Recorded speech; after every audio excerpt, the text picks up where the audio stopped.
Mayong buntag sa tanan, nakita diri karon sa Kuyaw FM ug atong mahinabi ang tag-iya ni ini nga istasyon. Ako si Bonnie Aribado, usa ka magsisibya sukad pa sa tuig 1983. Ug karon ma'am, mao kini ang ato ang una nga pangutana. Unsaon nimo pagkuha og balita ug impormasyon kaniadto nga wala pa ang teknolohiya? Sa unang panahon, ang among ginahimo moadto mi sa field unya magkuha mi dito og mga balita. Pagkahuman pag-abot na mo sa sibyahan, amo na siya himo ang istorya ug amo dayon nga ipaabot ngadto sa mga tigpaminaw sa maong sibyahan. Daghang salamat ma'am ug ang atong ikaduha nga pangutana, nganong kinahanglan man nato ang teknolohiya karon nga panahon? Sa pagkakaroon, kinahanglan gyud ang bag-o nga teknolohiya tungod sa din gitawag nato og social media na magdali ra man gud kaayo sila makakuha sa kanang mga panghitabo sa palibot. So karon gikinahanglan pud sa mga magsisibya ang mga nindot mga high-tech nga mga gadgets aron nga dali ra pud sila makapaabot sa mga impormasyon ngadto sa ilang mga tigpaminaw. Daghang salamat ma'am. O ang atong ikatulong nga pangutana, unsa ang mga kalahian sa kaniadto nga teknolohiya ug karon? Sa kaniadto, imo makita ang mga teknolohiya nga gigamit sa labi na sa broadcast. Ang ginagamit kaniadto ang AM station.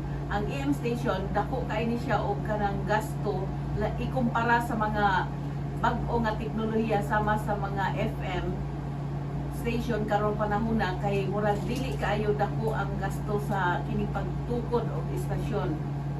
O gawas ana nindot sab kaayo ang sa pagkakaroon tungod kay doon na natay mga computer nga ginagamit, computerized na kaniadtong panahon ang ginagamit sa mga radio station labi na ang mga AM nagagamit ni sila og mga plaka nga ginapatugtog og kadtong mga cartridge para sa mga advertisement sa mga balita. Dito kuha ang ato ang mga technician o mga kinikitawag natong mga kahimanan para manindot ang ilahang mga programa sa on the air. Ug ang ato ang ipangkaupat nga question ma'am, unsa ang nakanindot karon sa teknolohiya nga ganahan nimo? Sa pagkakaroon nindot kaayo ang ato ang mga teknolohiya nga gigamit sa mga radio station tungod kay doon na natay kinigitawag nato og live nga mga interview, live nga mga programa kunya makita na sab nato ang mga panghitabo sa gawas labi na kung doon na natay makuha nga mga footage nga atong ipakita ngadto sa atong mga tigpaminaw. Og ang atong last na question ma'am, giunsa nimo pagkuha or pagkabalo sa mga impormasyon tung time nga wala pay teknolohiya? Sa kaniadto akong balikon mo adto ni sa area kung asa nahitabo ang mga kinigitawag nato mga krimen o kinigitawag nato og mga kalamidad mo adto gid mi dito para mapaabot ngadto sa mga tigpaminaw kung unsa gyud ang sitwasyon sa lugar diin nahitabo ang maong insidente. Mao na siya ang pinaka nindot ikumpara sa mga teknolohiya karon o sa kaniadto. Ug ako si Flores Jan Rosos.